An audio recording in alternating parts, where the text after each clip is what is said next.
देवराजसेव्यमानपावनाङ्घ्रिपङ्कजं व्यालयज्ञसूत्रमिन्दुशेखरं कृपाकरम् नारदादियोगिवृन्दवन्दितं दिगम्बरं काशिकापुरादिनाथकालभैरवं भजे। भानुकोटिभास्वरं भवाब्धितारकं परं नीलकण्ठमीप्सितार्धदायकं त्रिलोचनं कालकालमम्बुजाक्षमक्षशूलमक्षरं काशिकापुरादिनाथकालभैरवं भजे।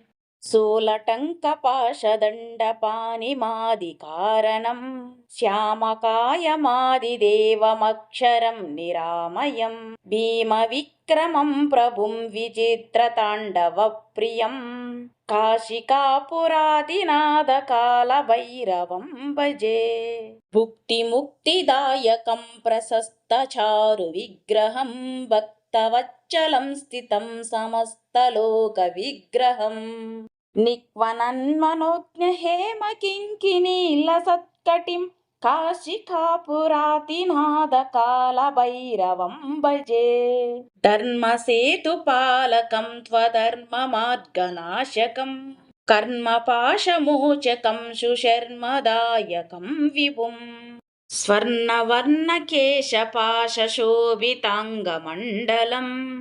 काशिकापुरादिनाथकालभैरवं भजे। रत्नपादुकाप्रभाभिरामपादयुग्मकं नित्यमद्वितीयमिष्टदैवतं निरञ्जनम् मृत्युदत्पनाशनं करालदंष्ट्रभीषणं काशिकापुरादिनाथकालभैरवं भजे।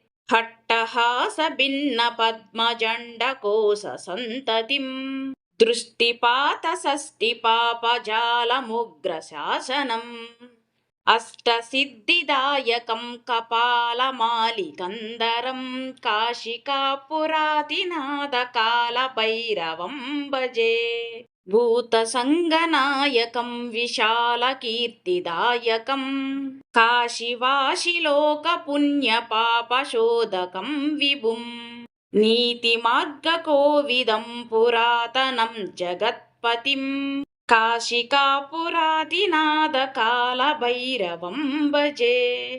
कालभैरवाष्टकं पठन्ति ये मनोहरं ज्ञानमुक्तिसाधनं विचित्रपुण्यवर्धनं शोकमोहदैन्यलोभकोपतापनाशनं ते प्रयान्ति कालभैरवाग्रिसन्निधिं ध्रुवम् ते प्रयान्ति कालभैरवाग्रिसन्निधिं ध्रुवम्।